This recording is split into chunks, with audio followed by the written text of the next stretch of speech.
Nderuar miq, më në fund të konfliktit në lindjen e mesme, lufta ka pushuar. Kemi një marrëveshje me 10 pika. Është arritur në minutat e fundit përpara se të mbaronte ultimatumi i Trumpit, i cili paralajmëroi se do të shfaroste më sa do të zhdukte qytetërimin, civilizimin në persian. Por si duket, presioni fort edhe nga latët ka bërë që të bëjnë një pakt që për të paktën 2 javë nuk do të kemi sulm. Ushtisa e Hormuzit do të hapet, por çfarë do ndodh më pas? Kjo mbetet akoma për të parë pasi nxitat janë në top. Por për të folur për situatën si është në lindjen e mesme, edhe në Iran, do të kemi një bisedë me zotin Eni Kokomani, Hoxh, i cili është rikthyer vetëm para pak ditësh nga Irani, ku jeton, qëndron atje, punon prej shumë vitesh, në mos gaboj prej të paktën një dekade. Eni, përshëndetje dhe faleminderit. Përshëndetje dhe faleminderit për ftesën.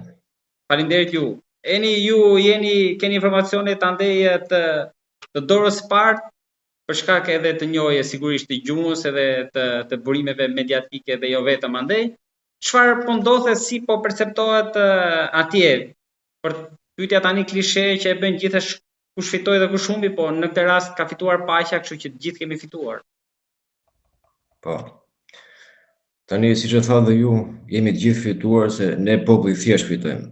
Radhë parë në Shqipëri do na ulën pak çmimet e naftës, sigurisht nëse do reagojnë shpejt, sepse zakonisht kur rritet çmimi rezervat kanë qenë në pikën më minimale, ndërsa kur i bie puna për të ulur, gjithmonë kanë bler shumë dhe do kohë të bie. Dhe tani ne pam një kërcënim të Trumpit, të cilin nuk ishte i vetmi, pra i vazhdimisht bënte kërcënime, por i kishte ngecur sharrën në gosht edhe si puna e tij që mbytet, kërkon të mbytet të tjerat. Dhe kur e shikon veten gusht, bën gjithçka dhe nga marrëzira të cilat i pret nga njerëz të tillë. Dhe kërcënimi i fundit ishte që do të zhdukte një civilizim, do të zhdukte një qytetëri.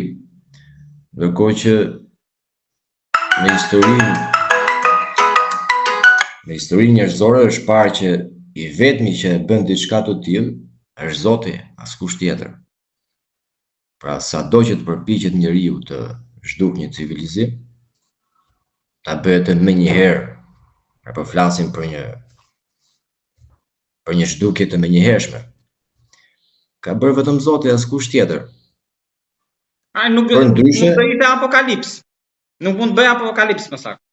Ata mund ta bëjnë, por duhet me vullnetin dhe fuqinë e Zotit. Pra, nuk është aq kollaj e punë.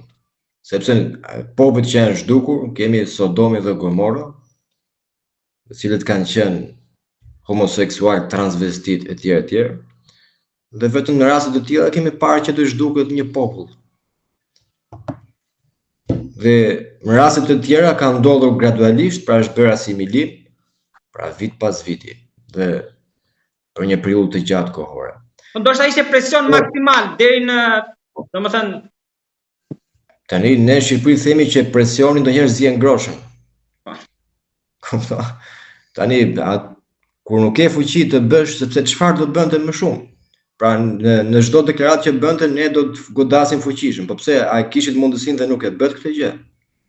Pra janë vetë retorika e luftës që pastaj varet edhe nga tiparet dhe karakteri që ka pala e cila flet.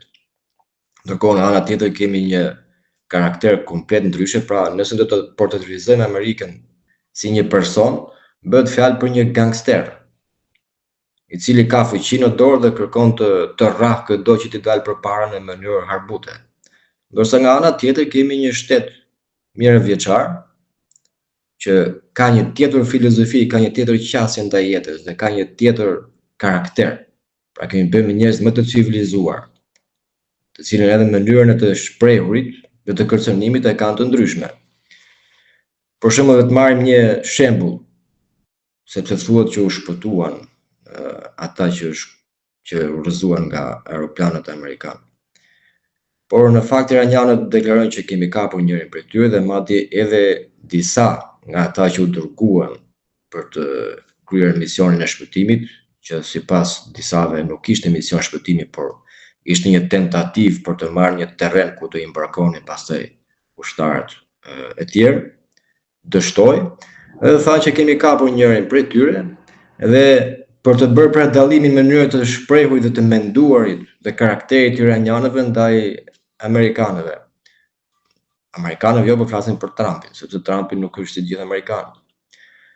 Ata thanë që ne jemi të gatshëm ta këmbejmë këtë të marr peng, pra këtë pilot me 10.000 të burgosur palestinez. Pra, ndonjëherë edhe të vënë në lojë.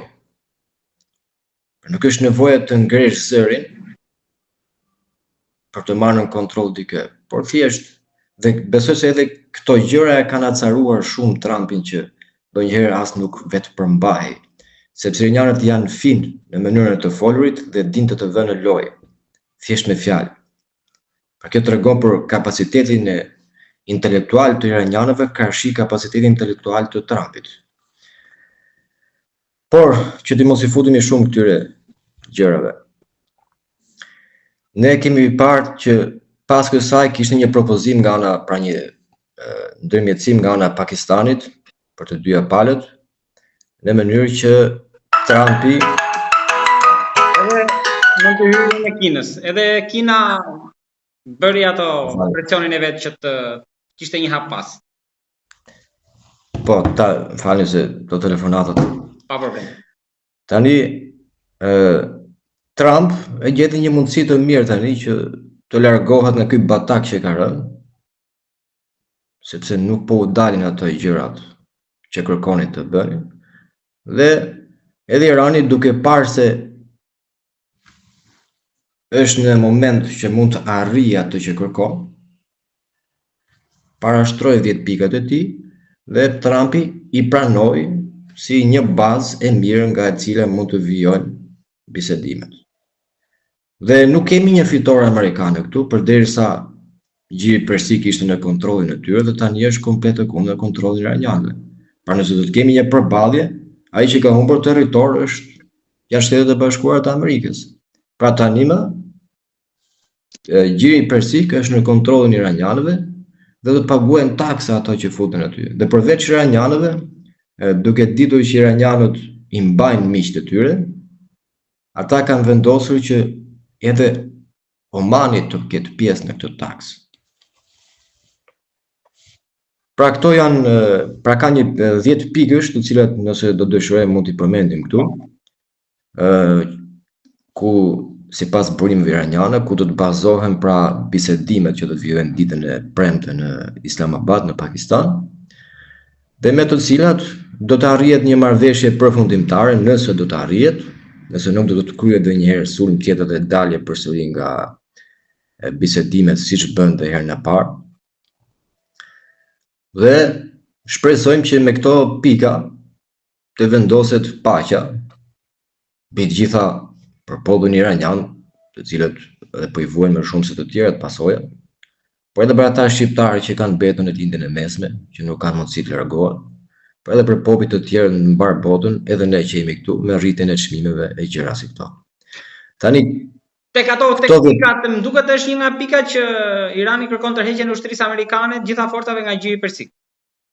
Pikërisht tani e para pra është që të garantohet mos sulmimi i Iranit. Pra mos kemi përsëri një sulm tjetër ndaj Iranit të befasishëm. Ose sigurisht sidomos në një moment kur je duke bërë bisedime për paqe, domethënë forcat amerikane si shtati të largohen nga rajoni.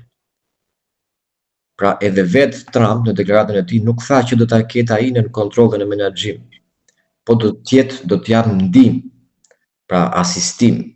Që asistimi kurse nuk besoj se do të lejohet pra me flotë ushtarake, por me këshilla. Pra edhe Trump kërkon atë përqindjen e tij aty në Gjirin Persik. Pra jo nuk e ka më Gjiri Hormuzit, në ngushtitë e Hormuzit, Gjiri Persik tani Irani është zot në atë rajon aty. Tamam, sepse para se të bëj lufta, ishte në kontrollin e, në mos gaboj, ata që e merrnin siguracion ishin britanikët. Sigurisht dhe amerikanët kishin pjesën e tyre. po le të themi që ishte në kontrollin e amerikanëve. Tani nuk është më. Tani është në kontrollin e iranianëve. Dhe iranianët tani do të marrin taks. Dhe për kalimin gjatë tyre 2 javëve, pra para se të arrihet një marrëveshje themi afatgjatë, do të kemi kalimin kufizuar ditor i anijeve të ngushtisë të Hormuzit. Dhe kjo do të jetë në titullin e protokollit të kalimit të sigurt në mbikëqyrjen dhe rregullat e përcaktuara nga Irani. Pra që do të jetë taksa. Dhe në rast se do të vinë ndonjë, le të themi, naftëmbajtëse që ka lidhje me Izraelin, besoj se nuk do ta lejojnë. Pra do të fjalë vetëm për amerikanë dhe kombe të tjera. Një kërkesë tjetër është fuqizimi të gjitha sanksioneve, parësore, dytësore dhe sanksioneve të kombeve të bashkuara. Gjë e cila nëse do të ndodhte, pra ne kemi një Iran i cili në një embargo të jashtëzakonshme, pra arrin në këtë pozitë që të bëjë ballë Shteteve të Bashkuara të Amerikës. Dhe të jetë në avantazh, dhe të marrë në kontroll një burim të madh të ardhurash, që është të vendosësh taksë mbi të gjitha anijat që kërkojnë për të marrë naftë apo gaz nga ngushtica e Hormuzit. Pra, nëse Irani arrin të ketë një përparim të tillë me këto kushte në sanksione të fuqishme, që nëse do të kishte ndonjë shtet tjetër, besoj se do të kishte falimentuar me kohë, atëherë çfarë pritet të ndodhë nëse largohen të gjitha sanksionet? Pra kjo është një kërkesë tjetër, ndërsa kërkesë tjetër është angazhimi, pra që çfarë garanton Irani është angazhimi i tij për mos prodhimin e armëve bërthamore. Dhe kërkohet pranimi të drejtës së Iranit në mënyrë që të ketë pasurim iraniumi, por për nevoja civile, pra për energji bërthamore, për mjekësi e për gjëra si këto. Dhe Irani të merret pra përqimi Iranit për të negociuar marrëveshje 2 palçe dhe shumë palçe të paqes në vendet e rajonit. Pra Irani të jetë një vend ndikues dhe vendimarrës dhe të merret parasysh edhe mendimi i tij për çfarë do lloj marrëveshje që do të bëhet në rajon. Dhe gjithashtu ka më fort, sepse kjo vend për lindjen e mesme. Sigurisht se tani niveli i Iranit nuk është më si më parë. Tani Irani nga kjo luftë del komplet me një imazh tjetër. Pra se më para thonin jo tigër në letër, jo e ndihmon Rusia, jo e ndihmon Kina, e gjëra si këto, siç e kemi parë gjithmonë në histori. Pra nëse lexojmë historinë, gjithmonë aty ku ka pasur ndonjë triumf të vendeve muslimane, çfarë kanë bërë? Kanë bërë këtë që gjithmonë ka pasur, pra japin theksin që e fitoi këtë luftë, për shembull Perandëria Osmane, sepse u ndihmua nga Prusia. Apo tani mund të thonë që Irani ishte i fuqishëm sepse u ndihmua nga Kina, apo bëre këtë sepse u ndihmua nga Rusia, ndërkohë që përdori vetëm armat e tij. Dhe përfundimi pra i kësaj arrin në këtë konkluzion që Irani del më i fuqishëm se ç'ishte.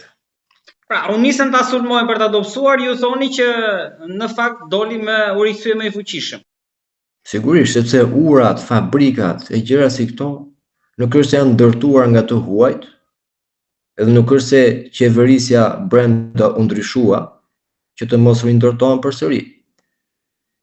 Kur nuk mund të rindërtohen përsëri? Kur ka politikanë të cilët janë vendosur nga jashtë, i prishin të gjitha fabrikat.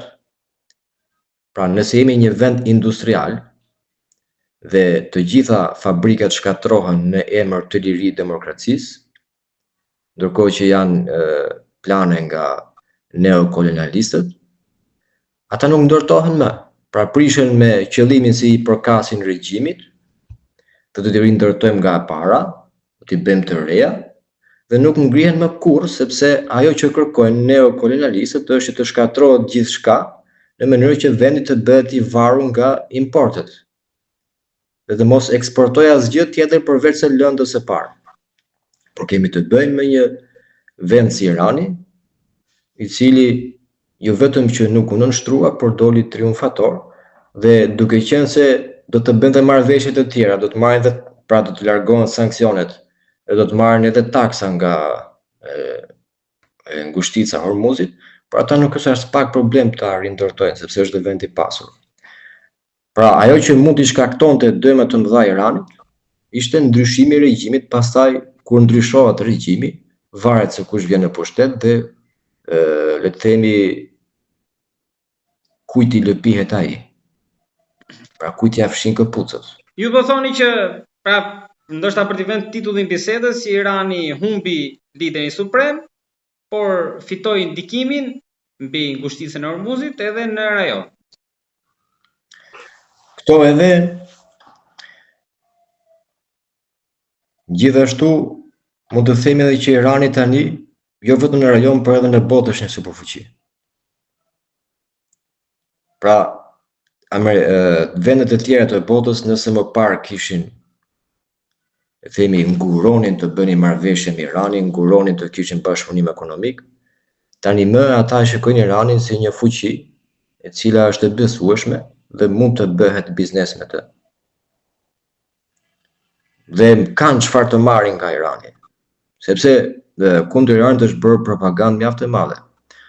Nëse do të vërejmë edhe sektorin e kinematografisë, në botën perëndimore marrin çmime filmi iranian, por në çfarë konteksti? Pranojnë gjithmonë filma që tregojnë mjerim.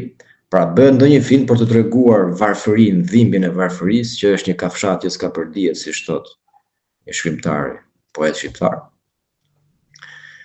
Dhe këtë mjerim, pavarësisht se mesazhi është prekës, dhe është le të themi i pranueshëm nga çdo shpirt, përsëri imazhi që përcillet, pra duke nxjerrë në pa vetëm imazhe të tilla, vetëm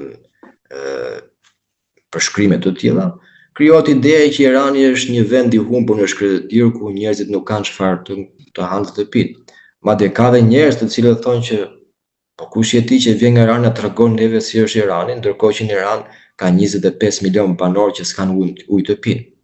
Ndërkohë që Irani është shkretëtir dhe uji nuk mungon në asnjë moment të ditës, ka ujë 24 orë, ndërkohë që në vendin tonë, për fat të keq, në vend që të vije uji nga lart për poshtë, ne do të ndezim pompat, ndonjëherë s'ka as ujë.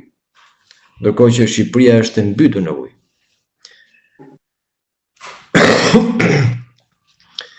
Fatkeqësisht. Pra me këto gjëra ne shikojmë komplet një figurë tjetër të Iranit. Tani problemi qëndron këtu. Pavarësisht se kush është Irani dhe çfarë mund të arrijë ai.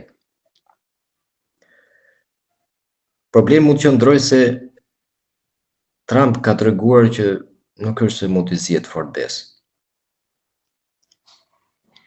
Dhe ekziston frika që të mos arrihet një marrëveshje dhe gjatë bisedimeve të fillojë përsëri lufta. Por unë po shpreh një mendim i cili bazohet në mbi të gjitha në eskatologjinë shiite, pra në tekstet e shenjta shiite. Dhe është thënë që do ngrihet, pra ku them nga tekstet shiite ne bazohemi në Kur'an, bazohemi në traditën e profetit Muhammed, paqja qoftë mbi të, dhe mbi Islamin që ka përcjell Ehli Bejti i tij, pra është familja e profetit Muhammed, që sipas shiizmit dhe sipas shprehjeve të profetit Muhammed ka legjitimitetin për të vijuar Islamin e drejtë dhe për ta përcjell, pra për të bërë interpretimin e Kuranit dhe traditës së profetit ashtu siç është e vërteta. Pra dhe jo sipas qefeve, se Kurani dhe Islami nuk është sipas qefeve të njerëzit. Pra unë kështu më pëlqen dhe e interpretoj Kuranin sipas dëshirës time. Por gjithmonë Kurani sipas shiizmit gjithmonë interpretohet sipas atyre gjërave që ka thënë i dërguari i Allahut, paqja qoftë mbi të. Tani pa futur shumë në detaje, që ta lidhim me temën e sotme. Është thënë për tekstet shiite që nga Kumi, pra nga qyteti i Kumit, themi që është si Vatikani i shiizmit, do të ngrihet një sejid, që sejid do të thotë një person që ka prejardhje gjaku nga familja e profetit Muhammed, paqja qoftë mbi të, i cili do të bëj një revolucion, do të ngre flamurin. Dhe nëse e marrim se nuk është se mund të jetë 100% kështu siç është, se mund të jetë ndonjë sejit tjetër që do të vijë në të ardhmen që ta bëjë diçka të tillë. Por e supozojmë se është kjo. Që do të ngrejë flamurin dhe do të konsolidojnë një shtet i cili dhe do të konsolidojnë një grupacion njerëzish shiitësh që qeverisin aty, të cilët do të jenë të palodhur nga lufta derisa këtë flamur t'ia dorëzojnë Imam Mehdiut. Pra për ne Imam Mehdiu është imami 12, i cili është i shumë prituri që do të vendos paqe dhe rregull dhe drejtësi në mbar botën. Dhe sipas burimeve shiite, pra nëse është ky person, pra Said Ruhollah Khomeini, i cili ka ndruar ishte para lideri i parë i revolucionit, nëse është ai që bëhet fjalë në këto transmetime, atëherë i bie që Irani, pra ky regjim i Iranit të jetë i pamposhtur, pavarësisht se si do të jenë rrethana, do të jetë i pamposhtur nga luftrat. Dhe kur flas për luftrat, fjalë ata edhe mund të humbasin betejën. Se është diçka që ndodh në luftë, por që nuk do të nënshtrohen, nuk do të humbasin, pra totalisht, derisa këtë gjë të cilën ata e kanë nisur, t'ia dorëzojnë Imam Mehdiut kur të vijë. Pa kur të shfaqet, se nuk është se ne kemi një këndvështrim dhe mendim ndryshe për sa i përket vëllezërve sunit, me vëllezërit sunit, për sa i përket çështjes së Imam Mehdiut. Por dhe mos i futemi kësaj teme. Pra ne, sipas teksteve shiite, unë personalisht besoj që Irani nuk do të bie. Sado që të mundohen, edhe nëse do të aprishin përsëri marrëveshjen, do të fillojnë luftën, përsëri nuk do të arrijnë asgjë dhe nuk do të mundin Iranin. Por ka diçka tjetër. Në rast se ata nuk do të arrijnë ta mundin vetë, lufta e brendshme është më e përgjakshme. Pra lufta mes llojit është më ashpër. Do të vini re që pas tërheqjes amerikane-izraelite, edhe nga Libani, sepse Izraeli nuk e pushton të Libanin. Po, më duket Izraeli ka thënë që armëpushimi nuk e përfshin Libanin tani. Netanyahu. Por nuk e përfshin, por ata nuk e pushtojnë dot Libanin. Izraelitët ta shohin në ëndër pushtimin e Libanit. Pasi do të bëjnë luftime, do të mundohen siç e munduar gjithmonë, përsëri do kthehen përsëri pra në vendin e tyre dhe do të lëvizin gur të tjerë. Guri tjetër është Siria. Aty është Turqia. Sipas burimeve shiite, po flas për tekstet e vjetra. Nga Siria do të fillojë fuqizimi i këtij vendi, edhe do të kemi një pushtim të Libanit nga Siria. Sipas teksteve shiite. Dhe kjo do të arrihet me rritjen e urrëties. Dhe i bëj thirrje shqiptarëve të mi që të mos mashtrohen dhe njerëz siç u mashtruan me rastin e parë të Sirisë. Sepse ka njerëz të cilët janë të paguar për propagandën e tyre dhe nuk dinë asgjë tjetër veç se të vjedhin vrerë. Dhe të ta keni parasysh do të shikojmë një rritje të propagandës kundër shiitëve. Dhe kur të filloj, sepse kjo bëhet me plan në mënyrë që të rrisë, pra urrëtitjen ndaj shiitëve në botë, që kur të përgatitet plani për pushtimin e Libanit, të shkojnë vullnetarë siç shkuan në rastin kundër Asadit. Dhe kjo gjë do të ndodhë, do të pushtohet Libani me këto forca, dhe pastaj do të përdoret kundër shiitëve të tjerë, qoftë dhe në Irak dhe Iran. Pra, ata kanë vënë re që lufta e llojit është më ashpër. Dhe nëse ka diçka që botën muslimane e shkatëron, është lufta e brendshme. Dhe në këto pika do të arrijmë pasi të ketë një tërheqje amerikane-izraelite ndaj Iranit, sepse ata nuk mund ta mundin vetë. Dhe pas kësaj do të ndodhin shumë ngjarje, por ne të mbetemi deri këtu për sa i përket kësaj teme eskatologjike, pra që pas tërheqjes amerikano-izraelite ndaj Iranit, do të kemi një fuqizim të Sirisë, pushtim të Libanit dhe përdorim i Sirisë kundër shiitëve në Irak dhe kundër Iranit. Ju nuk parashikoni në lëvizje tjetër ose edhe sipas informacioneve ande analizave, ekspertëve që njohin çështjet politikës, sigurisht që me ato që keni informacion, keni lexuar dhe njohuri tuaja, duke kryqëzuar edhe me informacionet, pra ato që ju thatë pak më lart edhe ato që pritet që pra sipas besimit të ndodh, të ketë në lëvizje tjetër, nuk shihni në lëvizje tjetër të Izraelit për momentin. Izraeli nuk ka fuqi pa Amerikën dhe Shtetet e Bashkuara nuk u intereson që të humbasin më shumë se ç'kan humbur. Po edhe nëse do të kishte ndonjë tentativë tjetër, përsëri do të përballen me humbje dhe do të kthehen me humbje edhe më të mëdha se ç'kishin tani. Po vendet tjera të gjirit aty duke parë që gjatë gjithë kësaj kohe kanë qenë nën Izraelin, duke thënë po, duke parë që me këtë që ndodhi, mundet të kenë një kundërpërgjigje ndaj Izraelit? Nëse do të kishte kundërpërgjigje ndaj Izraelit, do të kishte vetëm nga Libani, Jemeni, Iraku dhe Irani. Po këto Egjipti e këto apo jo? Këta janë të gjithë, pra sepse ekziston dhe një ide tjetër që i mashtrojnë njerëzit duke thënë që Irani dhe shiitët do të bashkohen me Izraelin, dhe nga ana tjetër vetë bëjnë thirrje që të bashkohen me Izraelin kundër Iranit. Pra kemi të bëjmë me një elitë sunduese, e cila është egërsisht anti-shiite dhe është pro-izraelite, në fakt jo pro-izraelite, por i puthin dorën Izraelit. E kanë padronin e tyre. Dhe për sa kohë që në këto vende do të jenë këto elita sunduese, do të ketë kurrë një, le të themi, një kundërpërgjigje ndaj Izraelit. Dhe të gjitha këto vende, situatën, pra kontrollin e tyre, do ta marrin në dorë sirianët shumë shpejt. Dhe do të jenë sirianët ata që do t'i ndihmojnë në rast të kolapsit në vendet e tyre, kur njerëzit do të rebelohen kundër vetë këtyre pushtetarëve që janë sot.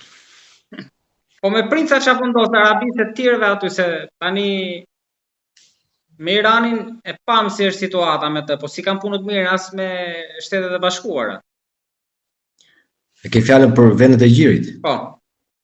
Po ato nuk është se kanë fuqi, përsëri do të bëjnë çfarë do thotë Amerika. Pa do të mundohen të kanë një zgjidhje tjetër. Do të kenë hapësirë lëvizje, por të pakta. Si përfundim, po tek amerikanët do përplasen se ata të vetëm nuk ja dalin dot përballë Iranit. Pra nëse do të kishim një reagim nga Bahreini, nga Katari, nga Emiratet e Bashkuara Arabe, nga Kuvajti, pra drejt për drejt kundër Iranit, do të kishim një pushtim të tyre nga Irani. Pra nuk janë në pozitë ata që t'i kundërvehen Iranit. Eni po, nga kontaktet që keni atje, si është pritur në Iran kjo marrëveshje? Sepse deklarata tuaja më përpara që kur në luftën më përpara 12 ditore edhe më pas kanë qenë që po e presin me çaj, kafe, pavarësisht edhe se raketave, pra kanë qenë disa deklarata që kurse tani është pritur. Tani nga dy palët është deklaruar përfitore. Po, sigurisht, por nga aty, se këtej perëndimi normalisht palli fitore. Tani që nga fillimi i luftës, çdo natë iranianët kanë qenë në rrugë. Kjo e para për të parandaluar ata mercenarë të brendshëm që do të ngriheshin kundër sistemit, dhe së dyti në mbështetje të qeverisë së tyre. Dhe kemi parë, jo më larg se dje, kemi parë njerëz të cilët kanë shkuar rreth, pra janë vendosur rreth centraleve që prodhon energji elektrike në mënyrë proteste kundër bombardimit të këtyre qendrave që do të shkaktonin pastaj humbjen e energjisë në qytete të ndryshme. Pra kishim artistë, njerëz të thjeshtë, mësues, profesor, doktor, të cilin kishin formuar një kordon njerëzor atje. Pra kishin njerëz artistë që dilnin me kitare, me lahuta, me gjëra, me violina, në moment edhe duke protestuar në mënyrën e tyre, pra protest duke rënë violinës. Dhe sot, pra iranianët janë në festë, sepse për ata është një fitore e madhe, dhe në vërtet, në fakt është fitore e madhe, ti bësh ballë amerikanëve nuk është gjë e vogël. Pra për vendin e tyre, asnjë objektiv nuk u arrit, as qendrtarët bërthamore nuk u zhdukën, nuk u shkatruan, as uraniumi i pasuruar nuk u zhduk, as regjimi nuk ndryshoi, thjesht sipas iranianëve ranë dëshmor disa njerëz, të cilët janë zëvendësuar nga njerëz të tjerë, po aq të aftë ato që ishin. Pra iranianët tani, madje do të ketë dhe nga ata iranianë të cilët janë laik, të cilët janë disa për tyre edhe racist, të cilët tani hajde mbaj. Pra, ishin civilizimi i vjetër, tani mundën dhe Amerikën edhe nuk ka njëri që i mban më pasaj që e mbani ignorancën e shtresave që janë të cekët nga mendja. Kam edhe dy, po, ndjes edhe ju ndërpreva. Jo. Kaq kisha. Kam edhe dy pyetje të fundit. E para, Amerika me Iranin e vendosin rapprochimin, po Tirana me Teheranin, çfarë mendoni? Edhe e dyta, ju do ktheheni tani në Iran pas qetësimit të situatës apo do prisni çfarë do ndodh mas 2 javësh? Tani, kjo është fatkeqësia më e madhe. Unë kam thënë më parë që, okay, ne po e shpallim shtetin terrorist, po në rast se Amerika bie dakord me Iran, ne çfarë të bëjmë? Sepse gjëra që ndodhin ato, tani kur ti futesh në sherrën e 12-ve, mbetesh më i humburit, ndonjëherë kot. Pavarësisht se nuk kemi se çfarë humbim, se nuk është se kemi marrëdhënie me Iranin. Por më mirë do të ishte që të kishim marrëdhënie me të gjithë, të përfitonin pak nga të gjithë. Pra, kemi marrëdhënie me Amerikën, ti marrim ato të mira që mund t'i marrim. Kemi marrëdhënie me Iranin, ti marrim ato të mira që mund t'i marrim. Çfarë duan? Duan të ndërtojnë metro. Urdhëroni ndërtojeni. Pra, çdo gjë do të bëhet në të mirë të popullit, në të mirë të vendit tënd, jo në të mirë të tjerëve. Dakor, ti mund ta ndihmosh mikun, por deri në të sakta nuk të dëmtohet populli yt. Pra nuk është e logjikshme që ti të dëmtosh familjen tënde, bijtë e tu, gruan tënde, nënën, babain, për t'i bërë nder një shoku të cili as nuk e ke për borxh. Pra nuk bëhet nder duke i bërë dëm familjes e vetvetes. Por besoj se nga parë është mirë që u shuan tani dhe zërat që po brohorisnin fort për dëme që do të bëj Irani në Shqipëri, gjë e cila nuk ishte e vërtet. Madje duke thënë me celula e gjëra të tilla që unë nuk kam parë në histori që Irani të ketë celula që të bëjë sulme terroriste, pra nuk është ky formati i Iranit. Pra nuk kemi të bëjmë me Al-Qaida, ISIS. Do qoftë të kishin një rrezik, ishin po ata iranianët që ne i morëm me vetë dhe u hapëm derë. Pra i vetmi rrezik, sipas gjithë analizave që bën, ishin vetë ata që ne i kemi atje. Meku. Pra të cilin vetë pranuam dhe e sollëm në vatër. Por besoj që sepse ne kemi një fatkeqësisht kemi disa njerëz të cilët janë aq sa han lëpirës, saqë nëse do të supozojmë se Irani do të ishte superfuqi e botës tani në vend të Amerikës, ata pavarësisht se ta vendosësh këtë çam do të bësh shkollën, do të marrësh leje nga dietarët. Ata do të vendosin edhe çallën, vetëm e vetëm për të bërë lajka regjimit iranian dhe për të marrë ato para që marrin, dhe ato pozita që marrin. Dhe gratë, gjithashtu burrat do të vendosin çallma dhe gratë do të vendosin shamin. Prandaj është fatkeqësia e madhe që ka njerëz të cilët i përkasin kësaj lloj mendësie. Por besoj se për shkak se ne populli shqiptar jemi pafajshëm dhe nuk u kemi bërë dëm ndonjë populli tjetër dhe nuk i kërkojmë të keqen askujt, besoj se fundja Zoti do të bëjë diçka për ne shqiptarë që të përfitojmë ndonjë gjë të mirë. Ju keni vendosur për të ardhmen? Do qëndroni këtu apo do riktheheni? Sepse situata atje ju detyroi të riktheheshit. Tani nuk përmend janë në Shqipëri. Edhe unë në fakt kisha plan të kthesha në Shqipëri në verë, po kjo i përshpejtoi pak gjërat në mënyrën jo të duhur. Por për momentin jam në Shqipëri dhe synoj të mbetem në Shqipëri. Por gjithçka mund ndodh, nuk i di tjetës. Unë mund të shkoj edhe në vende tjetër, nuk është e thënë vetëm në Iran. Për momentin planet janë për në Shqipëri. Dhe shpresojmë që të vendoset paqja, mos ketë më luftra dhe shpresojmë që Trump të jetë i sinqert në atë që thot, pra që do të ketë një kohë të artë për lindjen e mesme. Sepse po, jemi brenda 24 orëve nga shfarosja tek periudha e artë, kështu që shpresojmë të jemi qëndrojmë te kjo, e dyta. Është një person i habitshëm, është i pa nuk mund t'i paramendosh lëvizjet e tij. Por shpresojmë që të ketë paqe atje, sepse dashje pa dashje ato mendësitë e lindjes së mesme ndikojnë edhe në vendin tonë. Se për sa kohë që ka investim nga ato vende në Shqipëri, pra kur dikush investon dhe financon, sjell dhe mendësinë e tij. Dhe kur vjen mendësi nga një vend i egër që është në luftë, sigurisht edhe mendësia do të jetë e egër. Por nëse vjen nga një vend më i ngrohtë që është në paqe, atëherë kur je në paqe nuk ke më mendjen për luftë apo retorikë të ashpër apo thirrje raciste apo thirrje antisemitike, le të them. Apo dhe thirrje anti-shiite, çfarë do qoftë. Nëse ai vend është në paqe, atëherë investimet bëhen për paqe dhe për prosperitet. Nëse ka luftë, atëherë vrerjen e tyre do të shpërndajnë në çdo vend.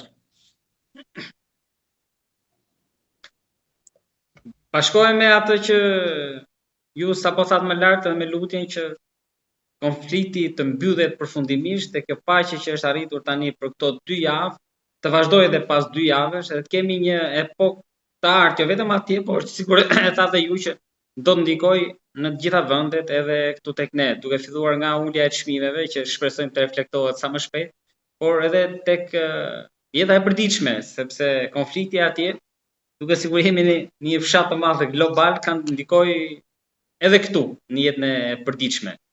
Enio, të falenderoj shumë për bisedën. Lutem ishte një kënaqësi dhe shpresoj më të mirën. Faleminderit ju.